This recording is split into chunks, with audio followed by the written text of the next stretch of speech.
Yo, welcome back sa #1 male podcast Southeast Asia at soon sa buong mundo. Anti-Support Podcast! Slay! Left no crumbs. Yes! So na, ayun, yun, pre, yun. Oh. Alam mo kung bakit ganun yung intro na ito? Kasi nga gabi na ngayon, guys. Gabi na. And kalilipat lang namin. So, ayoko naman magkaroon ng first impression yung mga kapitbahay na maingay kami at magugulo.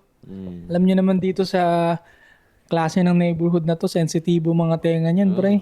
Plastikan muna tayo. Oo. Kahit ang tao muna.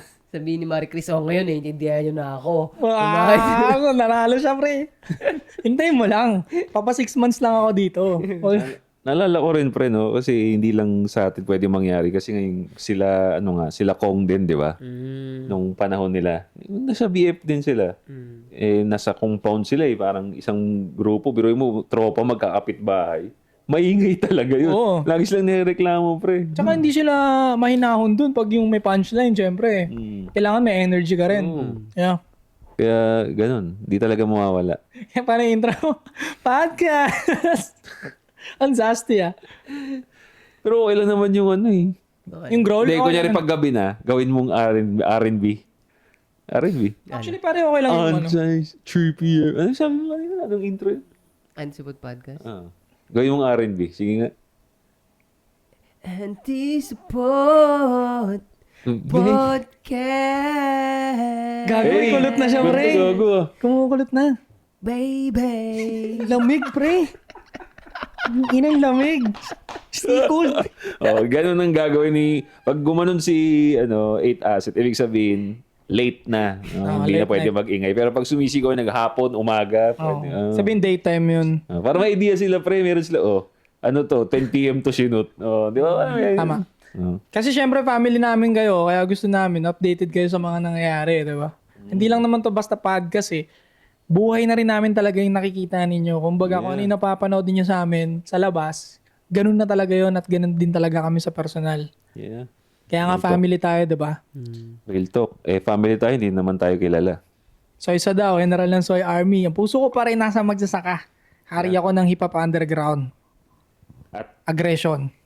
Uy, Josh on point para sa lahat ng social media. Kung gusto mo mag-amoy bad boy na may class na may aggression, available yung mga pabango natin sa TikTok shop. And also, pag lalaki ka, mag-sports ka, mag-aggression ka. Pag babae ka naman, i-aggressive mo yung sexy mo. Ka-sexy mo. Mag-sports ka na rin. 8 assets sa lahat ng social media. Para hindi mahaba yung pangalan ko, 8 na lang ang tawag mo sa akin. Ikaw, Boy Jacola, malamang susupot-supot ka pa. Makinig ka lang dito. Tapos i-apply mo sa buhay mo. Magiging mas malupit ka pa sa akin. Kaya ako kasi in-intro yung aggression. Napanood ko kasi si Jordan Peterson, pare. Yung dating kadibati niya na yung babae. Late na late ko na napanood ngayon lang. Pinagtatalunan nila yung steroids.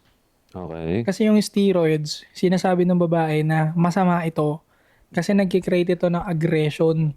Ngayon yung steroid, parang tinesting yata sa lobster. Oo. Tapos yung nangyari? lobster, naging dominant. Male lobster, naging dominant siya sa dagat, pre. Kumbaga, mas naging malakas siya, mas... Binuot niya yung pating. Hindi naman, grabe. Siyempre yung pating gunguyain pa rin siya, di ba? So, yun, mas naging siya, mas dominant, mas malakas. Ngayon, itong babae, ang dinedebate niya, yung dominant equal to aggressiveness. Kumbaga, tapos nakakasama sa lalaki. Ngayon, ang naman ni Jordan Peterson, depende sa application. Kapag yung in-apply mo ng steroid, walang discipline. Yeah. Talagang walang discipline, walang moral, natural, puro criminal lang gagawin yan. So, technically, steroid is bad kapag sobrang dami. Sobrang dami. At yung, ayun nga, applyan mo is walang disiplina. Wala talagang mararating. Kahit di steroids pera. Pera, ibigay mo sa walang hiya. Alam, saan mo gagamitin yun? Sa kawalang hiyaan lang din. Totoo. Di ba? Hindi nag-make sense yan. Gusto lang nila ma-point out yung na lahat ng katangian ng lalaki. Kunyari pa yun Madalas yung mga ka-debate ni Jordan Peterson, kunyari pa yan, gusto nila lahat ng karakteristik ng lalaki toxic. Ganun yan ang gusto nilang ipalabas talaga. When reality, hindi lahat. Kahit nga babae, may kabubuan din pero, di ba? Matanong ko kayo, bakit sa tingin ninyo, nagpakilala na ba? Ano. Wala. Stick and Dapper, President Ab, pagupit kayo dyan. LB Trading, ang mga Lazada and Shopee, dyan kayo magpadala sa Better Living. Nalimutan ko tuloy yung tanong ko. May tanong ako sa inyo. Bakit sa tingin ninyo yung mga babae napupuno ng puot sa mga lalaki ngayon, sa generation ngayon? Kasi madami na sila eh. Bakit? Bakit nagiging man-hater yung mga babae na independent woman? Well, ako, one of the reason is girls are known to ride a trend. Kahit wala naman silang bad experience sa lalaki, actually, magugulat ka dyan. Ang ganda ng upbringing, pero dahil trendy ngayon, sumusunod nga sila sa trendy. Basta sa wave pre, laging ang kilala sa sumasakay dyan at mabilis sumakay, mabilis ma-impluensyahan is babae talaga. So, dahil nasa wave ngayon na mag-hate ng lalaki, i-ride nila yan. That's one of the reason. Trend siya tignan mo naman, sinong sikat na artist na babae ngayon? Si Sabrina Carpenter. Man-hater ba yun? Narinig mo yung mga kanta niya? Hindi. Puro man-hating yung kanta niya, pre. Di ba sikat na sikat sa mga babae yun? Tapos, may statement pa siya na sabi niya, huwag daw magsawang sabihin sa mga lalaki na tanga sila. In English, tinagalog ko lang. Sikat sa kanila yun, yun ang idol nila Yun ang susundin nila. So, yun, one of the reason yun. And second, sa tingin ko, bakit madami sila. Marami din ang support Mas madami support kaysa sa katulad natin. Mas madami sila, pre. Dahil maraming ganun, most likely, yun ang mga nakakasalamuhan nila. Bakit? Ito, pupunta rin ako doon. Sino rin ba ang may kasalanan kung bakit dumami ang kasuputan ngayon? Sila rin naman Kasi yun ang mga dinimand nila. Gusto namin ng lalaking ganito. Sila nag-dictate nun. Ngayon sinunod lang ng mga support kasi nga wala nga foundation. Yan na yun. Gusto nila. Tapos ngayon, hindi pala okay. Pero kanila galing yun Totoo lang. Tsaka, yun na nga, yun din sagot ko dahil nga marami mga support. Pero, kahit mag-ipon pa tayo ng mga ebidensya, ano pa rin hindi pa rin solution yung paganyan-ganyan nila Definitely, hindi talaga yan ang solution 'Di ba? So, wala. Ang tama nyong gawin, mga babae, kahit galit na kayo, wala, submission pa rin ang sagot. Submission pa rin ang role para sa inyo. Hindi kayo mga lalaki, so hindi nyo pwedeng gampanan yung role ng mga lalaki. Yun din ang question ko rin Yeah, magandang question din sa kanila yon. Again, we understand na bakit kayo ganyan, bakit kayo may galit na sa lalaki. But, at the end of the day, maging honest ka sa sarili mo, girl. Gusto mo pa rin naman ng ka-relationship, di ba? Kung oo ang sagot mo, yung pag-aggression mo ba na ganyan, yung pag-man-hate mo will help you get a relationship? Question ko sa kanila yun. Tanungin mo sarili mo. Kung oo, gusto mo magka-relationship, pero hindi mo matanggal yung man-hating mo, hindi ka magiging successful sa relationship. Sinasabi ko sa'yo. Ikaw yung tinatawag nila na mamamatay ng pusa lang ang kasama na bahay. Yun, sila nga rin nag-develop niyang ganyan nga, di ba? Na Cat lady. Hindi na mag-aanak ang na lang. Friends. Sila rin yan. Sila nagpauso niyan. Friends,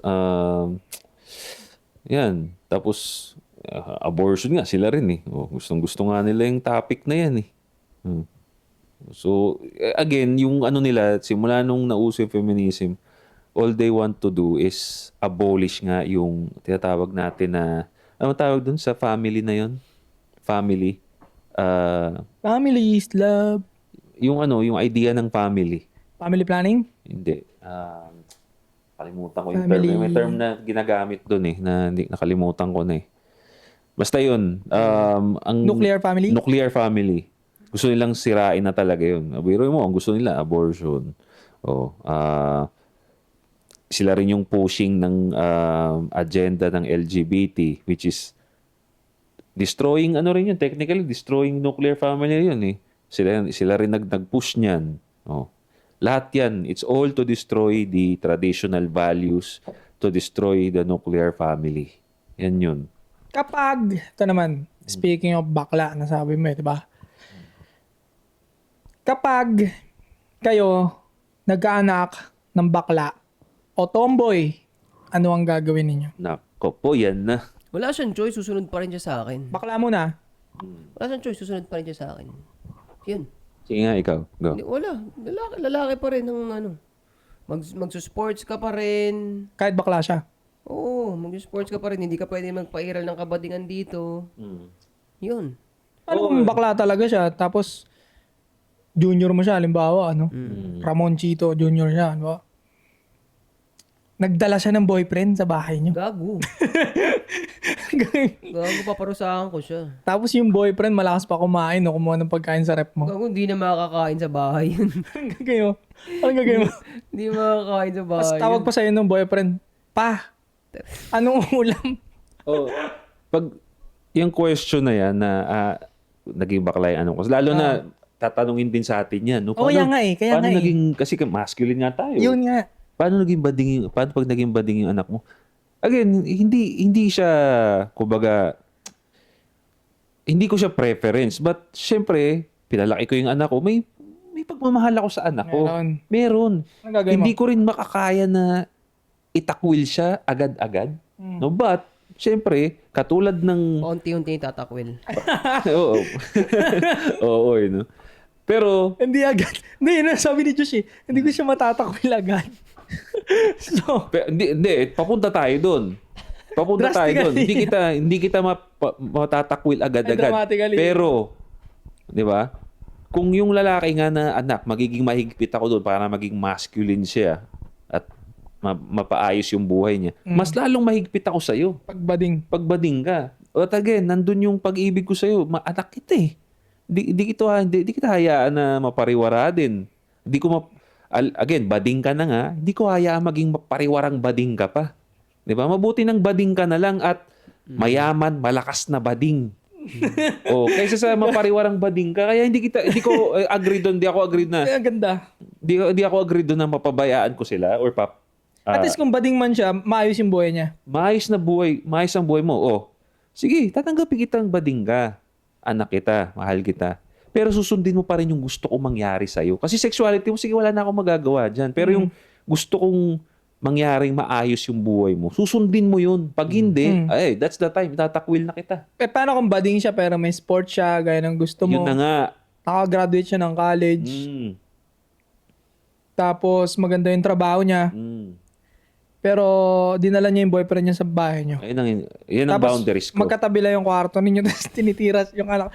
Yun ang boundaries ko. Naririnig mo sa kabilang kwarto. Anong gagawin mo? Yun ang boundaries ko. Di, paano nandun na yung bakla? Nandun na yung bakla ang anak mo, nandun na yung boyfriend niya. Ay, di. Binibembang na siya, ang ingay niya. Utang Anong ina. gagawin mo? Layas kayo, pre. Layas kayo. Sa gitna ng bakbakan nila, guguloy mo? No. Oo. Bastos yun eh. Bastusan yun. Again, hindi niya gagawin yun in the first place. Kasi may takot na siya. Kasi hindi lang takot. Na-establish ko na yun. Kung ikaw anak, again, babalik ako doon. Bading ka na, alright, wala na akong magagawa dyan. Pero gawin mo yung mga gusto ko. Hindi kita papabayaan. Basta gawin mo pa rin yung mga gusto kong mangyari. Yung kabadingan mo, okay. Pero yung mga gusto kong mangyari, yun ang gusto ko. Sundin mo pa rin yun. Bawal ka magdala ng lalaki dito. Ayokong makitang bakla ka rito sa bahay. Pero yung sexuality mo, I respect it. Inamin mo sa akin, pa, bading ako. Okay. Di ba? Sige, wala na akong magagawa dyan eh. Hindi kita gugulpihin. Pero ayokong makita yung kabaklaan mo dito sa bahay. Pero legit yun lang talaga sasabihin mo pag inamin niya sa'yo, okay. Hindi mo na siya tatry baguhin. Hindi. Masasaktan ako nun. Kumbaga, naging badingan ako, may something sa utak ko, yun, anong ginawa ko? Ang ina, oo, saan ka nagkamali? Saan ako nagkamali? Di ba? Meron ba Yun kami? din iisipin ko. Real talk lang to sinasabi namin. Ang patakbo agad sa isip ko, may lahi ba kaming bading? Wala naman eh. Pare sa ganun ba yun? Hindi ako naniniwala dun eh. Ako, Hindi ako naniniwala sa tomboy lahi. Hindi ako naniniwala sa bading na lahi. Naniniwala ako sa kung paano siya pinalaki. Napalibutan siya ng mga batang bading agad eh. No, ganun. Yun. So, kung ako, yun, ganun ang gagawin ko, pre. Pag nagkanang akong bading. Ikaw, Ching. Sabihin ko, pag bading siya, so what? Wala pa rin. Ganun nga rin. Same pa rin gagawin mo nga eh. Wala akong bading-bading. Kunwari mangyari, ano to? Ano to? Fully transform bading na siya. Hindi, Huwag ka fully. yung sinasabi mo nag-sex sa kabilang kwarto, Oo, halimbawa ganun. papakulong ko yung lalaki, trespassing. Patay. Ang ina pwede. Sabihin ko, nire-rape yung anak kong lalaki. Oo, gago. Ito yung pinto ng kwarto mo. Ito yung pinto ng kwarto niya. Tapos talagang gumagalabog. Tapos yung ungol talaga, ganun. Gago, dede mapapakulong. Merong makukulong sa kanila. Pero malamang yung boyfriend niya makukulong talaga dun. Yan ang gagawin ko, gago. Trespassing, no? Oo. 30 days din ata yan. Dito pa kayo gagawa ng kababuin sa bahay ko. Gago. Eh, dun sa anak mong bakla, ano naman ang consequences na marireceive niya? Nag-sex na? Oo. Layas ka na. Ako layas na yun. Layas na, tapos sisingilin ko siya ng monetary. Maghihirap siya. Paparosahan kita na maigi mga katarantaduhan mo. Hindi mo deserve magkapera, putang ina, ganyan lang pala gagawin mo sa Kasi- pera mo eh. Yun nga ang unfair Puro ano eh. lang. Kasi ang unfair lang na Nanginang topic to. gusto nilang... Hindi, seryoso to, pre. Ano to Pero eh. maganda nga eh, Stigma to eh, na pinag-uusapan Kasi natin. natatawa talaga ako eh. Ano eh, tawag dito. Ito yung unfair kasi. Okay, ginusto mo naman maging bading. Di ba? Hindi naman gusto yan ng parents mo. Frankly, hindi talaga sila gusto ng parents mo yan. Eh ano nga namang, gawin mo na lang yung gusto nila, ikaw magpakabading ka, wala namang pumipigil sa'yo. Pero yung gusto ng parents mo, sundin mo na lang. Tama. Ayaw Agree ako. kong maging bading ka, okay, wag mo ka magdala ng lalaki dito, wag mong babuhin yung bahay natin. Yun na lang, respetuhin mo na lang yun. Di ba? Siguro, dun din ako sa part na yun, pare. Agree ako sa lahat ng sinabi mo. Walang tapon. Hindi ko tanggap yung pagkabading niya, pero since anak ko siya, hindi ko rin naman nahayaan na mapahamak siya, pare. Parang ganun. Love mo pa rin naman siya eh, although bading siya. Basta ang tanging rules na lang talaga siguro, wag kang magdala ng lalaki sa bahay, baka magsuntukan kami niyan kasi tangina nakakapikon yun. Bading ka na nga eh. Isasampal mo pa sa pamamahay natin pagkabakla mo. Doon mo sa labas. Exactly. Doon mo sa labas ihasik ng lagim yung pagkabading mo. Bahala ka dyan. Kumbaga, hindi ko na nga pinilit sa'yo na ayaw ko eh. Tapos ikaw pipilit mo pa sa mukha ko, di ba? Hindi na kita pinilit magpakalalaki. Bakit pipilitin mo pa ako na tanggapin pa kung ano yung ginagawa mo? Oo. Di ba? Unfair Kababuyan. yun. Kababuyan. Ako sabihin ko sa kanya, hanggat nabubuhay ako, huwag kang susubo ng titi. Paano mo nga malalaman yun? Siyempre maglilihim yun. di yun. Number one, huwag ko talaga malalaman. Huwag mo papaalam sa akin. Tama puta. Hindi ka naman bubuhay kung hindi kita pinutok eh. Diba? Pero pre, alam mo, real life sample alam mo, ang bata talaga, kahit mga 20s na, anak, may kilala kasi akong ganito eh. Bading. Hindi bading. Dahil ang hirap nila, kini-question na ng mga bata yung tatay. Tatay, bakit ganito? Ba't ganito? Buhay natin ng gulo. Sabi, alam mo, sagot lang ng tatay na wala sila magawa. Ano ba kayo? Ang dami yung reklamo, Binuhay ko na nga kayo dito sa mundo eh. Tapos na yung trabaho ko. Wala silang siguro hindi sila makasagot kasi nga kulang pa yung knowledge. Pero ang ko doon, initial response, hindi na nila iniisip pumalag. Ibig sabihin, in a way, tatanggapin talaga ng bata kahit ganong katwiran. Huwag ka na maraming sinasabi sa akin. Nilabas na kita dito sa mundo eh. Ano ibig mo sabihin? Parang, wag kang masyadong maraming ginagawa sa sarili mo na kabading parang ganon ba? Lahat ng aspect, hindi lang kabadingan. Karamihan sa gagawin mo, malaki ang say ko. Malaki ang say ko, malaki ang control ko sa kahit anong gagawin mo dahil ako naglabas dito sa iyo sa mundo. Ganon. Hindi ko sinasabing tama yun pero sinasabi ko nga, nakita ko, real life example, tatalab ka talaga bilang magulang eh. Tatalab yung sasabihin mo. Kaya nga in a way, hindi ako convinced talaga na kung talagang kompleto sa rekados kang tatay na hindi ka tatanggap ng kabadingan sa bahay, malabong maging bading yung anak mo. Oo nga eh. Oo. Lalo kung magaling kang role model. Ay, may mga nagsasabi naman dyan dati, natapik ko yan sa TikTok eh. Paano yung mga police? Paano yung mga sundalo na nagkaanak ng bading kahit stricto? Hindi naman porket maangas ka sa labas, maangas ka sa loob ng bahay nyo eh. Exactly. Totoo. Diba? Baka yung sinasabi yung sundalo o police o kung sino mang matikas na tao na lang. Ito na lang, wag na yung mga sektor na yun. Matikas na tao. Baka matikas lang sa labas yan, sa loob ng bahay. Tigas yan, di ba? Tigasaing, tiga-tiklop yan. Oo. Pero isang bagay din kasi, mga pulis at sundalo, lagi rin wala sa bahay kasi yan. Yun nga eh. Ang nakakasama yung nanay. Lagi wala sa bahay. So, bakit isang factor din, no? Kaya nagkakaanak ng malambot minsan, no? Kasi wala sa bahay, out, nakadistino. Ang gusto ko rin i-blame dyan sa mga ganong klase ng senaryo is yung nanay din. O, pre, sinusuotan pa ng pambabae minsan. Kinukonsinti pa. Di ba? Parang, pinagtatawa na pa pati mga tita, mga tatawa pa sila, oh. Yes. Gago. Yes. Pero wala eh. Again, babalik tayo doon na bading ka, wag mo na ipilit sa akin. Basta sundin mo lang yung gusto ko. Ang gusto ko maging mabango at maayos ka na bading, hindi ka maging pariwara, okay na ako doon. Okay na ako doon. Basta nagsusports ka, may business ka, matikas ka na bading, okay na ako doon. Ayoko nung sobrang kabadingan pa, okay na ako doon eh. Di ba? Wala na. Ano, sasabihin mo na? Sabihin ko na? Pupunta ba tayo doon? Yan na. Sabihin ko na? Sige na, punta na tayo sa ating paborito. Ang May tanong, baby. Gusto ko after 1 year, kakausapin ko si Anti-Support fan page. Gusto ko 1 year, mabuo niya lahat ng ganyan mo sa lahat ng episode. Compilation.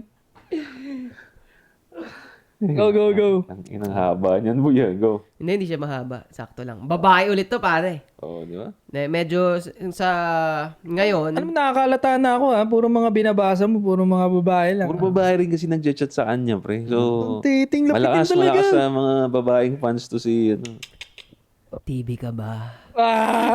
So sa mga gusto mag-message sa amin at gusto yung mabasa namin, magbigay kami ng opinion sa mga message nyo. Message nyo na lang sa 8asset sa kanya. Asset, Sa kanya niya. follow kayo sa kanya. Follow nyo muna, message nyo. Pag hindi kayo nakapollow sa page niya, hindi namin babasahin yung tanong nyo. Okay? So dito sa channel natin, kailangan nakasubscribe kayo dito. Pag di ka nakapollow kay 8 sa amin, sa Facebook namin, hindi namin babasahin yung tanong mo. Okay? Okay. Go. Ito na. Sige na. Hi 8, JOP and Sadao. Hide my name please. Ay. Di ko alam saan pwede mag-message eh. I've been watching you guys for maybe a month now. And na-enjoy ko din talaga. I super appreciate yung sagot nyo sa may tanong segment nyo today. Paborito na rin nila, no? I learned things na hindi mabibigay ng female friends, kaya napachat ako. Ito yung regarding sa question from woman in her 30s and 2 body count daw. Okay, yung weight. Oo, siya. Okay. 77 ka-weight ko. Ang bigat mo, pre. Bigat mo, pre. Talaga. Pero okay na daw. Kudos. Bumaba na ng 15? 15 kilogram? Oo, mahirap na yun, pre. Mahirap. Galing na nabilib na ako doon. 5 kilo nga, hirap magpababa ng timbang. Mabilis Babae daw- pa yan. Mabilis daw siya pumayat, daw siya. More. Anyway, I'm also in my 30s. Mas older kay ate girl. Single, childless. I'm from IT industry. Ayun na nga, oh. Okay, career woman? Yeah. Okay. In una career, right now, lagi mas younger ang nag-approach sa akin. Okay. Di ko alam kung ayos pa ba yung 5 to 7 age year gap. Ha. Wait, 5 to 7 year gap? Mas bata sa kanya. 30 siya eh. Okay, continue. Ay, di. Anong edad ba niya? Mas matanda siya dun sa 32 years old. Mas matanda siya sa 32. So, 33 and up ang age niya. Mas matanda siya sa 32. Tapos 5 to 7 ang tinatanong niya. So, 40 na siya. No. Hindi. Basta, sabi niya, I'm in my 30s. Mas older kay ate girl na 32. Tangina kasi yan. Di na lang sabihin kung 35 ba 37. Tangina kasi yan. Itong mga babae, kakabwisit ang puta, I'm 30s, pero mas older siya, 33. Tangina mo! Pinahulaan mo pa kami. Oh, sabihin mo Naantok na nga kami. Sabihin mo na lang 38 ka, 39, nahihiya ka sa edad mo, di mo naman mapipigilan yan. Yeah. Nagagalit ako eh. Karit mo siya, nagigising tuloy eh. Sige na, continue na tayo. Ako lang naman nag-i-explain Kaya sa akin lang naman. Sa Baka akin lang mamaya naman. magbigay ng pangkape. Oo.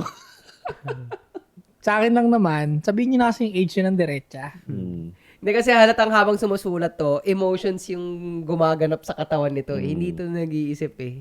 Di ba? Okay. Habang nasa kwarto, Ala, ganun yun. kachat ko si 8 asset. Okay. Ano dapat kino-consider na sapat dapat lang? Sorry, Soy, alam ko ayaw mo sa 30s woman na epal. Ina-advance na nila, pre. Ina-anticipate Mo nauna yung nila. galit ko, napaka ko talaga, Nostradamus Na-anticipate na talaga. nila yung bad trip mo, pre. Ako talaga ang terror sa inyo, no? Well, yung ka-age ko kasi, mga may asawa na at long time GF na. I'm not the type din na nag-entertain pag alam kong may girlfriend na yung guy kahit guwapings and may dating pa siya. Well, And mga nasa IT kadalasan di naman sa walang dating and di rin naman lahat. Gogo. IT by profession na to si Josh, hindi lang to nagtapos ng IT basta-basta. Pero bro, walang bitaw talaga. Lagi nakaupo, kadalasan walang sports. More on PC games din talaga, pero malalakas uminom. Pero legit pre, real karamihan talk. talaga. Karamihan Real talk. talaga. Real talk yung sinabi niya, pre. Real talk. Karamihan talaga na nasa IT industry. Parang pag tinitignan mo forma nga nila, pre, mukhang hindi sila IT. Parang kala mo, parang hindi empleyado pumorma. Bago nakasalamin, payatot, Oo. parang Parang si napapabayaan na. Parang si Eric Balba, laging umiinom. Shout out talaga. Sa amin mga IT dun sa company namin dati pre, mga nerdo talaga. Lalo yung pinakamagaling na parang leader nila. Tangina, ang gulo ng buhok, salamin, taging hawak yung laptop, ganyan, lalakad. Sobrang busy, walang maayos sa forma rin. Totoo. Ba't kaya ganun? Ano, pre? Ano ba? Bihira lang sa inyo hindi nerdo-nerdo, di ba? Sa field na yan, yung Oo, profession na yan. bihira. Madalas ganun talaga. Siguro kasi kaya nga sila na-engage sa computer courses kasi wala, nerdo talaga eh. Wala sila dun sa wala sila dun sa parang angas na mindset. Karamihan sila sinetap na talaga nila yung buhay nila na gano'n na nakaupo lang. Nakaupo lang. Pero ano yun, bigay lang din ako ng credit. Sila yung mga matataas ang sweldo sa kumpanya. Legit. Oh, pero yun nga eh, kulang. digit. Ano talaga eh, tas sila yung simp din, nakatrabaho ang ganyan, puro pag nakita ng babae, alam mo kung ano eh. Oh, Para lang sa kaalaman ninyo, Josh on point, 250 to 300,000 yan naman. gago, hindi. Sobrang Taas yun paldo. masyado. Ayan, IT yan, para sa mga nakakaalam lang. Pero real talk yung sinabi niya. Ganun madalas. But I think, nagbabago na yan ngayon eh. Pero hindi ako sigurado.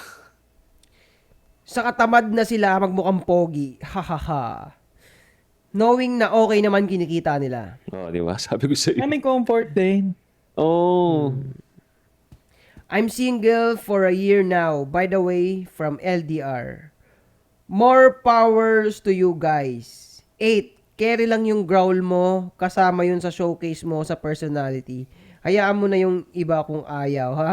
Ingat kayo lagi. Uy, tangin. Tingin ko parang wala naman siyang tanong. Wala, pre. Parang lumandi lang kay 8 asset to eh. Hindi. May tanong siya. Parang doon lang ata sa 5 to 7 years. Yun Okay nga. lang daw ba? Kung yung age gap, single mom siya na 30 something. Hindi siya single mom. Childless siya, pre. Oh, childless. Childless Single siya. na single siya. At single with 2 body count lang pala. Yun pala yung sabi niya. Hindi rin siya super. Sabi niya 2 body count daw. Tangin na inaantok na si tropa. Sabi sinabi mo kanina, may 2 body count. Hindi, kinumpara niya yung dati Kinumpara nating niya. binasa. Akala ko siya yun. Oo, wala siya childless siya, pre. Matanda lang siya. Yun Hindi niya din-disclose yung body count niya. wala siyang Hindi niya sinabi. din-disclose yung body count. Pero pansin ko lang sa mga babae, ayaw talaga nila sabihin yung edad nila ng direkta, no? Kainaan nila yan, pre. Nahihiya sila. May show nga ako napapanood, dating show na mga babae. Takot na takot talaga silang sabihin yung edad. Laging, pag tinanong ng lalaki, how old are you? Guess. Puro guess eh. Nakakaasar eh. Sabihin mo na lang, tumatagal ang usapan eh. Pero ganun nga, kahinaan nila yung pagtatanong ng age. Hindi, yung iba pa nga pre, they find it offensive eh, pag tinanong mo ng age eh, babae. Oo, pangit talaga nagtatanong ng age sa babae. Salary and age. Oo. Di ba? What's your salary, di ba? Pag sa lalaki daw, salary. Pag babae, age. Actually, kahit salary sa babae. Parang offensive din tanongin yung salary ng babae. So, okay lang ba?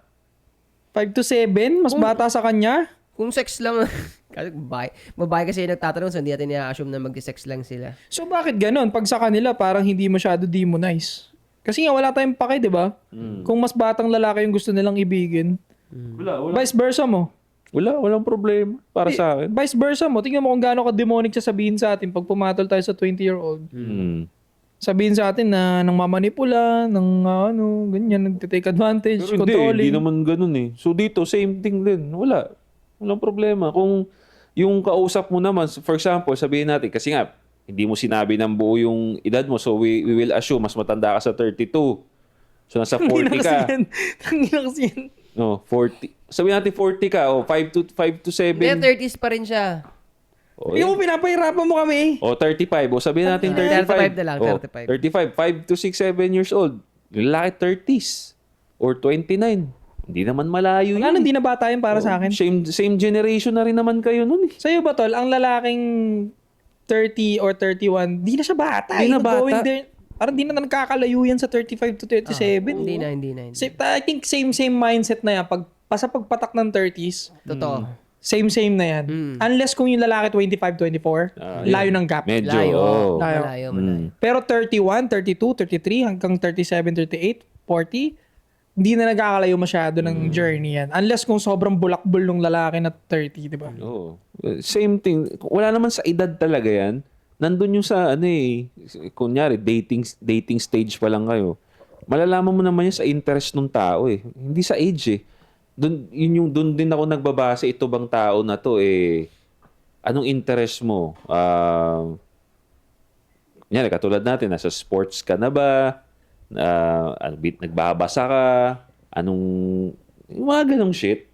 Di ba? Doon niya malalaman yun, hindi sa age. Kumbaga, walang kwenta nga yung age. Kasi meron namang mga bata rin na yung hilig parang sa matanda din eh. Pero hindi mo malalaman yun kung hindi mo kakausapin. Oo. Di ba?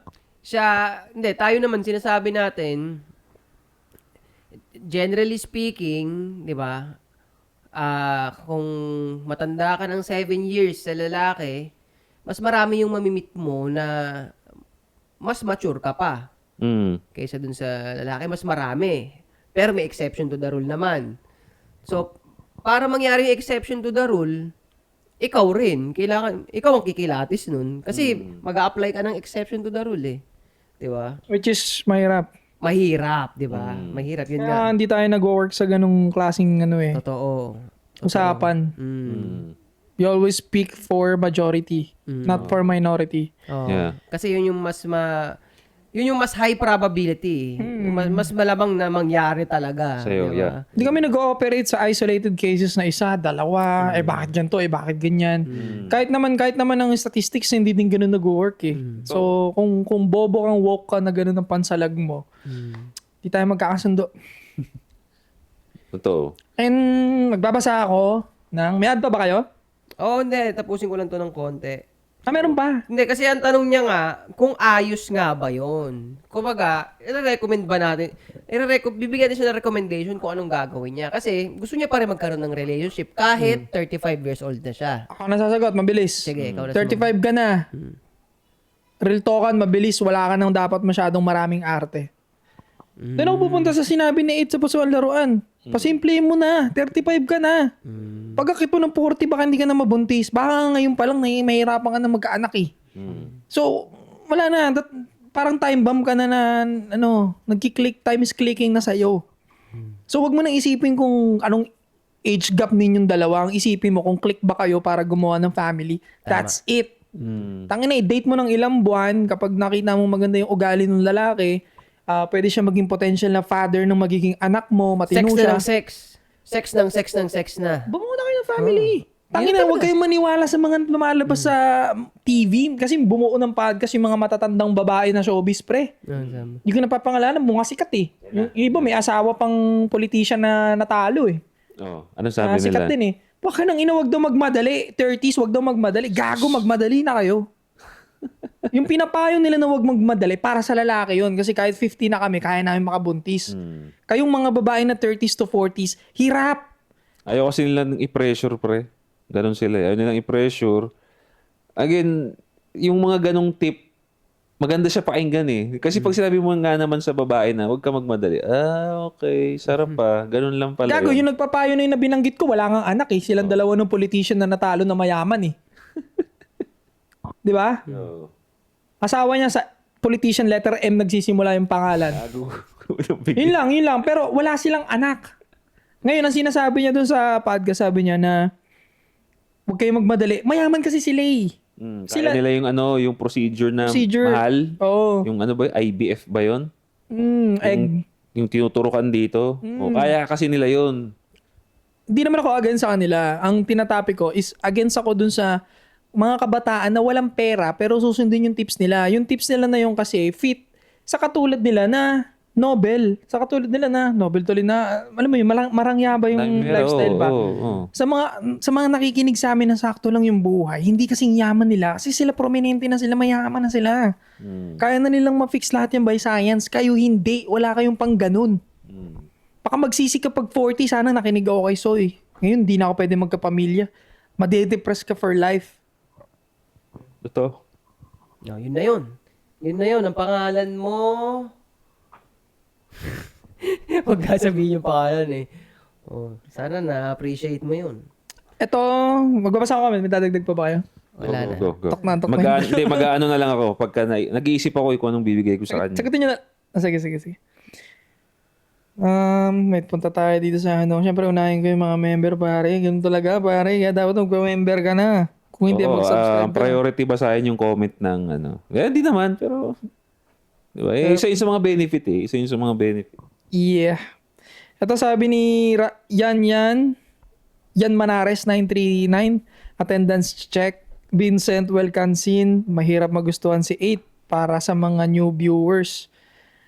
Sabi naman ni Alvin De La Peña 614, yung nagpapamotivation sa akin ng pag-workout ay yung benefit sa katawan, parang pera lang yan sa sahod mo na alam mo magkakapera ka. Yeah. At sa pagpapaganda ng katawan mo, alam mo na healthy ka at mahal magpa-ospital. Yun, tama yun. Sabi ni Asia 2, salamat sa brotherhood man, kahit nag-iisa ako dito sa US, buti may podcast tayo na pinapakinggan. Alam nyo kaya kami sinisipag dahil sa mga ganitong tao na nag-iisa. Kaysa saan nila punta yung oras nila, nakikinig na lang sila sa atin. Alam mo yun? Alam mo, ikaw, Asia 2, ikaw ang isa sa mga nagpapamotivate din sa amin. Inspirasyon namin para ipagpatuloy ito. Yeah, we're family, man. OFW ako. Di talaga buo araw ako dito pag di ko napapanood tong podcast ng anti-support. Stress reliever ko. Nakaka-pressure kayo, pre. Kaya pagka alam namin magkukulang yung episode, talagang umiikot yung point namin makapag-shoot lang eh. Diba? Sabi ni Sumesha, si SJ to eh. Ito yung purpose ni 8 Assets sa anti-support. Malalim siya, hindi nila nagagats agad yung pinapoint niya. Pero in the long, kapag may papaliwanag niya ng mabuti, nadadisect niya, mabuti yung sitwasyon. Kaya idol kita, 8 Asset eh. Good job man, heart. Tangina, may solid fan ka na, pre. Shoutout sa'yo, SJ. Maraming salamat sa pag-support sa aming single na tropa na pwedeng-pwede ka. Actually, si 8 Asset lang ata sinusuportahan niya eh. Thank you Kung wala kang brotherhood man, panoorin mo kami, kabilang ka na rin sa brotherhood. Sabi ni Paulol 2913. Oh! Legit yan. Pag nanood ka dito, parang kasama mo na kami kasi binabasa namin comment mo. Yung gusto ninyong itapik, tinatapik namin. Yeah. So every time na nagkukwentuhan kami dito, kakwentuhan ka namin. Tapos yung mga inside joke namin, alam na nila. Nagigets mo na. Nagigets na nila. Hindi na masama sa paningin ninyo si Sadaw. Sabi, gets nyo na ako, di ba? #soy, Sadaw, solve Alvin Aragon issue about homophobic. Topic namin. Sana magustuhan ninyo. Kaya ako yung tinapik para dun talaga yung guys. Mga Soy, aabangan ko sa bagong segment. Ano yun? Walang choice kundi mag-level up. Sabi ni Goyo 0729. level up. Paglalaro hanggang sa pagdudruga. Gulat ako dun ha. Sabi ni Drain Valve 65, kung tinatamad ka na mag-push up kahit 30 lang okay na yun. Tapos konting set lang, tapos shadow boxing kahit 10 minutes okay lang yun. Tapos Iron Fist. Ano ba yung Iron Fist? Siguro susuntok ng walang gloves. Or yung push-up na fist. Kaya Iron Fist. Ano yung fisting ba? Fisting. Inanggag! Inang yun, lumilipad talaga yung isip natin pagkatapos kumain. IYK. Feasting po dyan. If you know, Feasting. If you know, you know. Sabi ni Yan Manares, tumatalino na nga ako, kakapakinig eh. Kaya mas lalo ko na lang iniintindi ang asawa ko kung minsan. Ano? Stay cold. Sabi ni Yan Manares, tumatalino na nga ako, kakapakinig. Kaya mas lalo ko lang iniintindi yung asawa ko kung minsan. Stay cold. Under. Sa sobrang talino niya, hindi naiintindihan niya na yung asawa niya. Diba? Iniintindi niya na lang. Babae yan? Babae? Lalaki.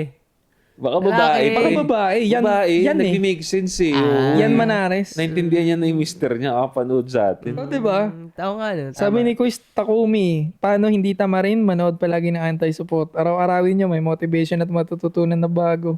Totoo naman. Sabi ni Jan Avila 93, Narc Boys yung tinutukoy ni 8. Sila Yun. Stanley, Oo, sila Nelt Boys. Oh. podcaster from Canada. Sabi ni Manny, walang hater. Ano ba naman yan? Gaantay ako magbasa ng hater eh. Wala nang hater si 8 Asset, pre. Ay, ako. Kasi gusto ko sagutin nga. Kasi may discussion sa hate. Diba? Sa agree, wala. Sabi, Manny Villegas 589, mga di nanonood ng ASP, panamura. Mga di nanonood ng ASP, pera, heart, stay cold. Yun lang. Maraming salamat sa lahat ng mga members natin. And sa mga hindi naman, okay lang yan. Okay na kaming nakasubscribe kayo dyan. Wala namang Sa mga hindi nakasubscribe, Pag hindi nakasubscribe, ito ka. hindi ka namin tropa. Gumawa ka ng YouTube channel mo. Oh bro, malaki ka na. Gumawa ka nga ng Gmail. Bilang Ina. kuya mo, gumawa ka ng Gmail, pre. Tanda-tanda. Nakanamatay. Okay na yun, Art. Wala na yan. Sige. Kaya pa? Kayo po! Kayo po. Okay na yun, nakakat na yun sa pocket pa. Kaya hindi ka nakagroll. Okay lang yun.